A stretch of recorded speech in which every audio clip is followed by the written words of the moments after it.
Body అప్పగిస్తే వాళ్ళకి కూడా కొంత స్వాంతన ఉంటుంది. తీసుకెళ్ళి మిగతా కార్యక్రమాలను దగ్గరుండి చేయించాలి. వన్ ఆఫ్ ది వర్కింగ్ ఇది కదా పోలీస్ డిపార్ట్మెంట్. తగు విధంగా మనం కూడా వెళ్ళాలి అక్కడికి. అందుకు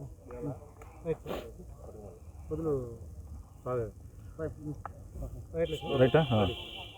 గత రాత్రి ద్రోణాచలం జిఆర్పి ఓపీలో అనుకోని సంఘటన ఒకటి చోటు చేసుకున్నది. పి పెద్దయ్య ఈ జిఆర్పిలో ఏఆర్ కానిస్టేబుల్గా పనిచేస్తున్నారు. ఈయన 1995 సంవత్సరం ఏపీఎస్పీ కానిస్టేబుల్. 1995 సంవత్సరంలో చేరిన తర్వాత 2017లో ఏపీఎస్ నుంచి ఏఆర్కి కన్వర్షన్ రావడం జరిగింది. ఎస్ఈఆర్ సిపిఎల్లో పనిచేస్తూ అక్కడి నుంచి డిప్యుటేషన్ మీద జిఆర్పిఆర్కి వచ్చారు. అప్పటి నుంచి ద్రోణాచలం జిఆర్పి ఓపీలో డ్యూటీలు నిర్వహిస్తున్నారు.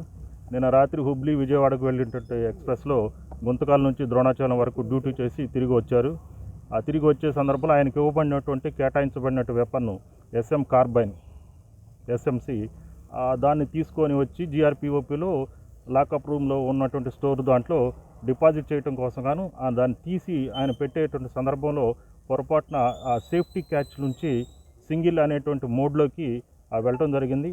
ఆల్రెడీ లోడెడ్లో ఉన్నటువంటి వెపన్ కాబట్టి దాంట్లోంచి ఒక రౌండ్ ఫైర్ అవడం జరిగింది.